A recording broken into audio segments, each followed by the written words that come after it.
기생충 감염이 옛날 일이라고 생각하셨다면 이 영상을 꼭 보셔야 합니다. 질병관리본부 자료에 따르면 2018년 한 해에만 기생충에 감염된 환자가 2,700명이라고 합니다. 지금도 기생충으로 인해 목숨을 잃는 사람들이 많다는 뜻입니다.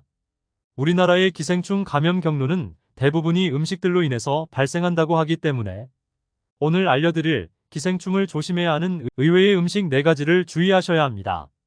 기생충 환자들이 대부분 이 4가지 음식을 먹고 감염됐다고 하니 이 영상 시청하시고 식습관을 확인하셔야 합니다. 첫 번째는 소의 간입니다. 소의 간에 다양한 비타민과 영양소 그리고 기운을 차리게 해준다는 효능이 있어 많이 드실 텐데요. 하지만 소의 간에 있는 개회충으로 실명할 수 있다는 사실 알고 계셨나요? 분당 서울대 병원 연구진이 조사한 바에 따르면 2009년부터 2013년까지 눈개회충 진단을 받은 환자 중 무려 80%의 사람들이 소의 간을 섭취했다고 밝혀졌는데요. 이때 소의 간 섭취는 개회충 감염 위험을 15배나 높인다는 사실이 밝혀졌습니다. 개회충은 인간의 기생충이 아니라 소의 기생충이기 때문에 몸속 한 곳에 그대로 있지 않고 이곳저곳 돌아다니면서 뇌부터 심각하면 눈까지 갈 수 있기 때문에 시력을 잃을 수 있습니다. 한 TV 프로그램에서 생간을 먹고 몸에 개회충이 퍼져 7번의 대수술을 한 사연이 공개되었는데요. 눈에 힘이 빠지고 잘 보이지 않아 안과를 찾았더니 이미 온몸에 개회충이 퍼지고 눈의 신경까지 누르고 있었다고 합니다. 전신 마취를 받고 7번의 대수술을 받았다고 하니 소간을 먹고 눈이 침침하거나 몸살 증상이 있다면 병원을 방문해 정밀 검사해 보시는 게 좋습니다. 두 번째는 민물고기와 민물게장입니다. 민물게장 음식점이 사람들 사이에서 인기인데요. 잘못 먹으면 폐흡충에 감염된다고 합니다. 폐흡충은 1.5에서 2.5 크기의 주머니를 폐에 만들고 그 안에 알을 낳습니다. 하지만 이 중 일부는 척추를 따라 올라가 뇌출혈을 유발할 수 있다고 합니다. 또한 민물고기는 간흡충 감염이 될 수 있기 때문에 드시면 안 됩니다. 특히 일급수에 사는 민물고기라고 해서 기생충이 없다고 생각하시면 오해인데 질병관리본부에 의하면 감염병에 많이 감염되어 있는 민물고기 10종을 선정한 결과 그중 9종이 1급수에 사는 물고기였다고 밝혔습니다. 1급수에 사는 물고기라 해서 안심하시면 안 된다는 겁니다.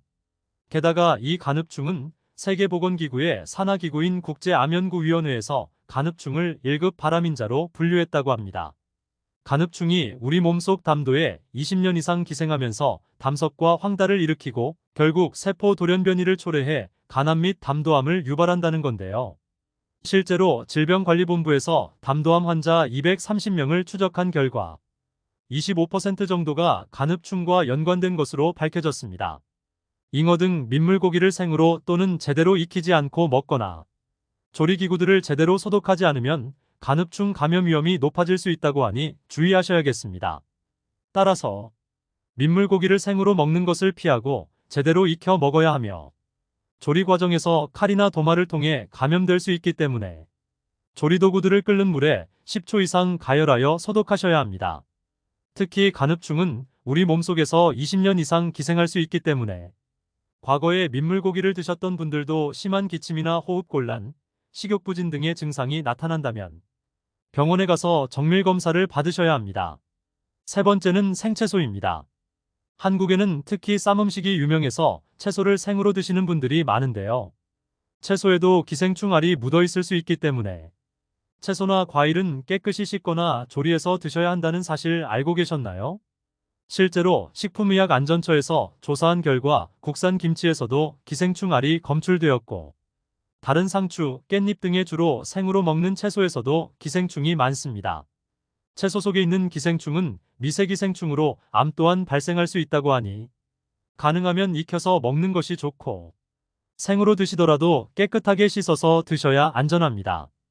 또한 아이를 키우시는 분들의 경우 이 채소의 기생충은 토양으로부터 오는 것이기 때문에 어린이들이 흙장난 이후 음식을 먹거나 눈을 비비는 행위로 인해 감염될 수 있으니 조심하셔야겠습니다. 네 번째는 생선회입니다. 바다에서 난 생선회는 기생충으로부터 자유로울까요? 생선회에도 고래회충이라는 기생충이 있습니다. 고래회충은 평소에 생선 내장에 있다가 숙주인 생선이 죽게 되면 살로 나오게 되는데요. 양식 생선인 경우에는 고래회충이 거의 없지만 자연산일 경우 신선하지 않은 회를 먹거나 위생 상태가 좋지 않은 시장 등에서 많이 발생한다고 하는데요.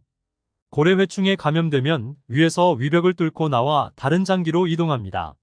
만일 생선회를 드시고 12시간 내에 심한 복통이 있다면 병원에 가셔야 합니다. 생선회를 먹고 싶으시다면 기생충 감염이 현저히 낮은 양식회를 드시고 자연산일 경우에 60도 이상의 온도로 1분 이상 가열해서 드셔야 안전합니다. 한국 기생충 감염자 수가 2%에서 3% 정도로 기생충 감염률이 예전보다 나아졌지만 그래도 상당히 많은 숫자인데요. 기생충 감염 예방을 위해서는 구충제를 정기적으로 섭취하시는 것이 중요합니다.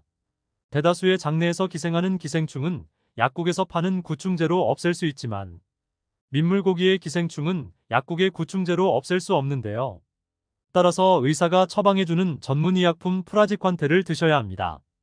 이번 영상은 기생충이 가득 차 있는 음식들을 알아봤는데요. 평소에 우리가 자주 먹던 음식들로 충격적이었습니다. 기생충 감염 예방을 위해 구충제를 정기적으로 먹고 되도록이면 앞서 알려드린 음식들을 생으로 드시지 않는 것을 추천드립니다. 영상이 유익하셨다면 소중한 분들에게도 영상을 공유해주세요.